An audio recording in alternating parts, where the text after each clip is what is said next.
La tapisserie d'ameublement, je l'ai découvert un peu par hasard dans un stage. Voilà, j'avais cette curiosité d'apprendre comment on faisait. Et c'est la première fois vraiment où j'ai eu un coup de cœur pour une technique. Ça m'était jamais arrivé et j'ai trouvé ça intéressant à partir de matériaux naturels, voilà, de refaire un fauteuil de A à Z et voilà, de donner vie vraiment au fur et à mesure des étapes à des formes. Voilà, il y a un peu parfois des étapes de sculpture. Toutes des images comme ça que je trouve intéressantes et donc je me suis dit j'ai envie d'aller plus loin et de voilà, faire un an où je me consacre que à ça et voilà, et en ayant quand même ce regard ou cette arrière-pensée de dire comment je pourrais utiliser cette technique dans l'art.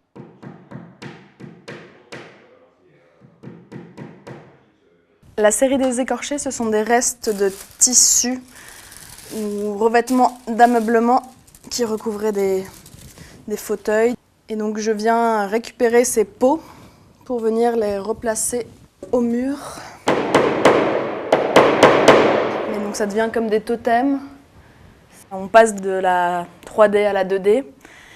Et donc j'essaie de leur redonner vie. C'est une matière que les tapissiers jettent sans même trouver un intérêt esthétique ou formel. Et moi, avec mon regard d'artiste, j'essaye voilà, de leur donner une autre vie. Ça devrait plutôt s'appeler la peau. Et l'écorché, ça serait le fauteuil qui s'est fait retirer ses vêtements. Et donc j'aimais bien voilà, le contraste. Et au final, voilà, il y a le côté un peu torturé. Au moment où on les retire, voilà, c'est clou par clou. Il y a quelque chose aussi un peu de chirurgical dans le fait de démonter ces fauteuils. Et donc j'aimais bien voilà, m'écorcher, ça m'est venu et depuis voilà, j'ai appelé la série comme ça, même si ils ont tous leur personnalité et leur histoire. Ouais. J'ai voulu que la boîte soit un objet en soi, que ce soit pas juste une boîte de transport, mais que ça puisse mettre en valeur l'objet. Donc là, on a le dessin qui reprend la forme que l'on verra au mur une fois que l'écorché est installé, un peu comme un mode d'emploi. J'essaie de comprendre pourquoi la chaise était présente à ce point-là dans les travaux d'artistes.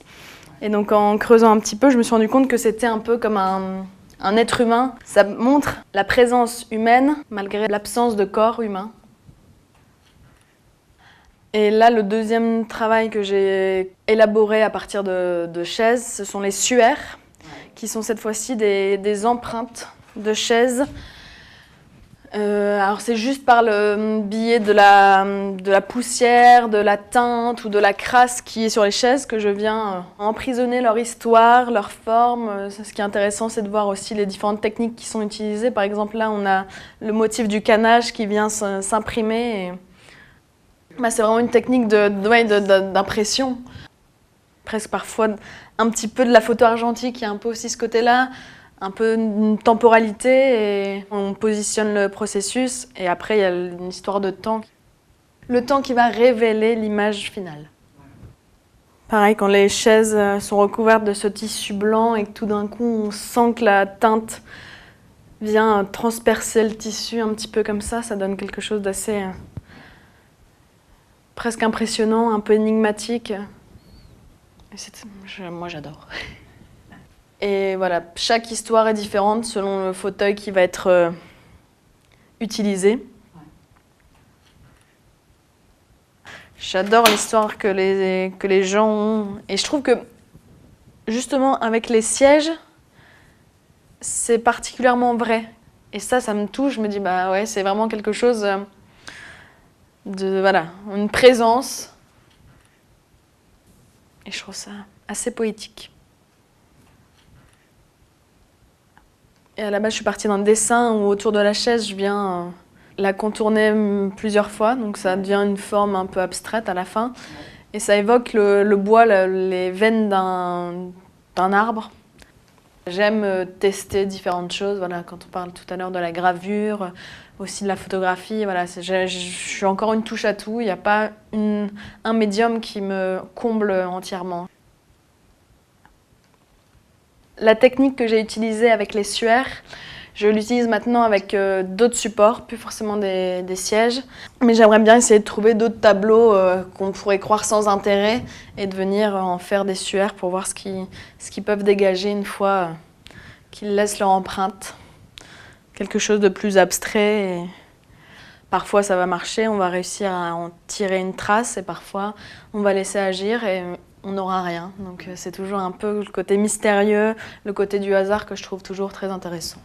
C'est pas grave si l'objet n'existe plus, mais il existera sous une autre forme. Il se transforme en quelque chose d'autre et il raconte quelque chose d'autre. Lorsqu'il y avait encore les encombrants, c'était ma grande passion, mon grand loisir de déambuler et d'essayer de trouver des choses un peu uniques. Et là, c'était une dame qui partait en maison de retraite et il y avait vraiment une somme de choses astronomiques devant chez elle. Et je suis tombée sur un sachet avec, comme ça, tous des morceaux de tissu. Et en fait, en les découvrant un à un, je me suis rendu compte que ça devait être une couturière. Et c'était tous ces morceaux, ces chutes de tissu qu'elle avait gardées, au cas où, j'imagine. Et là, voilà, je rends un peu un hommage à cette dame que je n'ai pas connue. Et donc, je viens faire des assemblages, venir faire un peu comme une fresque avec tous ces tissus. Et donc, pour leur redonner une individualité, mais en même temps, ça forme un tout. Donc, j'aime bien ce côté aussi mouvant de l'œuvre d'art, qui n'est pas enfermé dans une seule forme, mais qui peut bouger et évoluer au fil des années et des expositions. Les points de départ, on en a suffisamment. Et donc, c'est ça que je trouve intéressant aussi en utilisant des choses préexistantes. Si on peut, avant de jeter, en tirer une nouvelle image, une dernière image.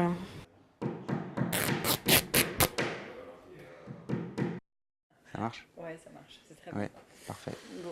L'œuvre ou le projet, finalement, la production, c'est juste une excuse pour parler de quelque chose qui m'intéresse à un moment donné, en fait. La technique que je vais choisir va me servir à parler de quelque chose, en fait, et ce dont je veux parler, en fait, est lié à la technique. La technologie d'impression 3D, donc c'est un système de dépôt de couches. Là, je voulais quelque chose qui se rapproche, ou du moins qui évoque justement cette notion de formation par sédimentation dans le temps, et de partir d'un objet qui, lui, était éphémère, donc une feuille froissée, et en même temps, et je voulais un peu faire coincer cette technologie, la mettre en échec par elle-même en l'utilisant, mais à travers un objet qui est complètement dérisoire et aussi symptomatique d'un échec. Il y avait cette idée aussi qui consistait à extraire le fer des cornflakes. La quantité de fer produite par rapport à la quantité de cornflakes, l'écart était énorme, donc il y avait une part qui était beaucoup plus, qui rendait cette activité complètement contre-productive et absurde. En fait, à partir de ce concret-là, on peut vraiment partir dans le n'importe quoi et dans un absurde, quoi. L'idée de la sculpture sonore, c'est une sculpture qui a deux états, c'est-à-dire un état inactif, qui est un objet sculpture, et un état actif, donc activé par l'intervention du spectateur. Il faut qu'il aussi passe le pas de toucher une sculpture, c'est aussi un point qui m'intéresse, de savoir est-ce qu'il va le faire, est-ce qu'il ne va pas le faire, comment il va le faire. Mais aussi ce qui m'intéresse, c'est qu'il y a une interactivité aussi qui a une composante presque péjorative, puisqu'en manipulant la sculpture, il l'abîme, et du coup il l'use.